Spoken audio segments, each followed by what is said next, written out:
Welcome to एडाफाइन tutorial 10th में हम C++ के एक मोस्ट इम्पोर्टेंट टॉपिक को कवर करेंगे which is while loop. A while loop is a control structure that repeats a block of code as long as the condition is true. While loop भी हमारे पास एक control structure होता है जो किसी भी ब्लॉक ऑफ कोड की repetition को कंट्रोल करता है until condition is true. It is used when the number of iteration is not known beforehand. ये तब यूज़ किया जाता है जब हम नंबर ऑफ iterations को पहले से नहीं जानते, यानी कि हम नहीं जानते कि एक स्टेटमेंट को कितनी दफ़ा प्रिंट करवाना है and depend on condition being satisfied, और डिपेंड करता है कि कंडीशन जब तक सेटिस्फाई नहीं हो जाती.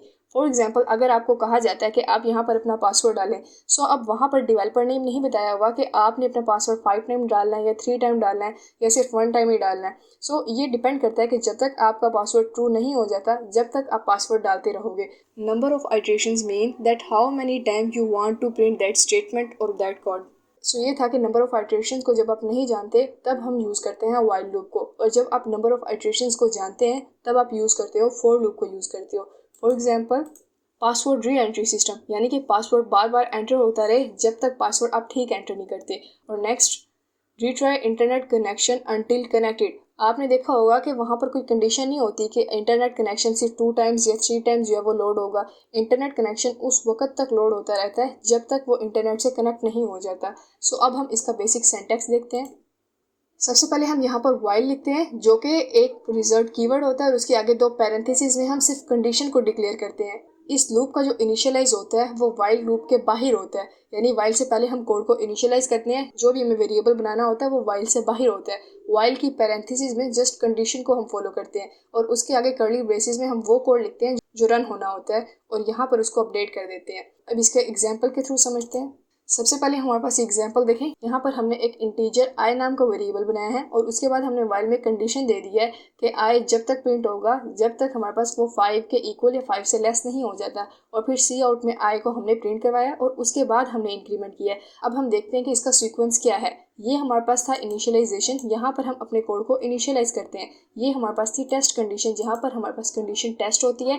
एंड देयर इज अपडेशन, यहाँ पर हमारा कोड अपडेट होता है. पहले वो प्रिंट होता है और फिर वो अपडेट होता है. हम इसको फ्लो चार्ट के थ्रू इसकी सीक्वेंस को समझते हैं. सबसे पहले यहाँ पर while लूप में स्टार्ट होता है जैसे कि for लूप में हुआ था. उसके बाद कंडीशन चेक होती है, जैसे i इक्वल टू 1 है और 1 की सबसे पहले यहाँ पर कंडीशन चेक होगी क्या 1 लेस देन या इक्वल 5 के है. अगर वो लेस या इक्वल होता है 5 के तो उसके बाद हमारे पास यहाँ पर कर्ली ब्रेसेस में लिखा हुआ कोड रन होता है और रन होने के बाद फिर हमारे पास वो अपडेट होता है और अपडेट होने के बाद वापस से यहाँ पर कंडीशन चेक होती है और ये तब तक चलता रहेगा जब तक कंडीशन ट्रू है और वो फॉल्स नहीं हो जाती. अब हम इसका प्रैक्टिकल करने के लिए अपने विजुअल स्टूडियो कोड पर चलते हैं. अब हम एक रियल लाइफ एग्जाम्पल के थ्रू while लूप को समझते हैं जिसमें हम पासवर्ड री एंट्री सिस्टम बनाएंगे. उसके लिए सबसे पहले हम एक वेरिएबल बना लेते हैं, एक undefined variable string PVD mean password, जो मैंने शॉर्टकट नेम यूज़ किया है उसका. उसके बाद हम यहाँ पर सी आउट में यूज़र को कहते हैं कि प्लीज़ एंटर योर पासवर्ड और उसके बाद हम यहाँ पर उसे पासवर्ड पूछ लेते हैं. पीवीडी नाम के वेरिएबल में आप अपना पासवर्ड एंटर कर दें और यहाँ पर अब हम अपनी कंडीशन बनाते हैं. while में हम लिख देते हैं कि जो भी पीवीडी है अगर वो इक्वल नहीं आता साइबर, तो आप यहाँ पर प्रिंट करोगे cout wrong password try again. और उसके बाद हम यहाँ पर उसे पासवर्ड पूछ लेते हैं पीवीडी, ठीक है. और जब ये हमारे पास अगर कंडीशन ये फॉल्स हो जाती है तो इस लूप से बाहर लिखा हुआ आ जाए. यहाँ पर हम लिखते हैं सी आउट में एक्सेस ग्रांटेड. अब हम समझते हैं कि हमने यहाँ पर किया क्या है. सबसे पहले हमने एक अनडिफाइंड वेरिएबल बनाया है. उसके बाद हमने यूज़र से पूछा है कि आप अपना यहाँ पर पासवर्ड एंटर करें और यहाँ पर यूज़र अपना पासवर्ड डालेगा. उसके बाद हमने एक while लूप लगाई है जिसमें हमने लिखा है कि अगर पासवर्ड नाम के वेरिएबल में यूज़र जो भी डालता है अगर वो साइबर के इक्वल नहीं आता, यानी कि यूज़र का पासवर्ड साइबर है, अगर वो इसके इक्वल नहीं आता तो आप ये प्रिंट करोगे. अगर वो इसके इक्वल आ जाता है तो मतलब कंडीशन फॉल्स हो जाएगी, फिर वो इस लूप से बाहर भेज देगा कोड को यहाँ पर. सो यहाँ पे हमने पासवर्ड री एंट्री सिस्टम बनाया है. हम इसको सेव करके रन करते हैं और यहाँ पर हम पासवर्ड डाल देते हैं रॉबर्ट. इसको एंटर किया तो आप देखेंगे कह रहा है कि रॉन्ग पासवर्ड ट्राई अगेन, आप अगेन पासवर्ड डालें. तो हम यहाँ पर अगेन रॉन्ग डाल देते हैं विच इज़ विलियम. तो फिर वो अगेन पूछ रहा है। अब यहाँ पर हम अपना ठीक पासवर्ड डाल देते हैं साइबर। तो अब देखें कि वो हमसे तब तक पासवर्ड पूछ रहा था जब तक हम गलत पासवर्ड एंटर कर रहे थे। अगर हमने पासवर्ड ठीक एंटर किया तो उसने कह दिया कि एक्सेस गारंटीड हो गया है। सो ये था हमारे पास पासवर्ड री एंट्री सिस्टम, जिसमें हमने देखा कि यूज़र से तब तक पासवर्ड पूछा जाता है जब तक वो ठीक एंटर नहीं करता।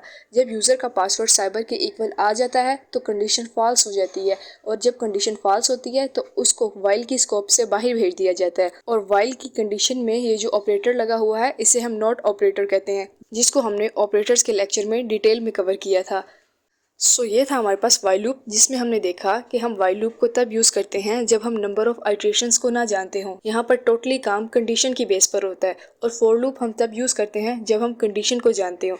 अगर यहाँ हम यूज़र को कहते हैं कि आप जस्ट 5 टाइम ट्राई कर सकते हो, तो ये हमारे पास नंबर ऑफ आइट्रेशन होता। लेकिन यहाँ पर काम कंडीशन की बेस पर हो रहा है। यूज़र तब तक पासवर्ड एंटर कर सकता है जब तक उसका पासवर्ड ठीक ना हो।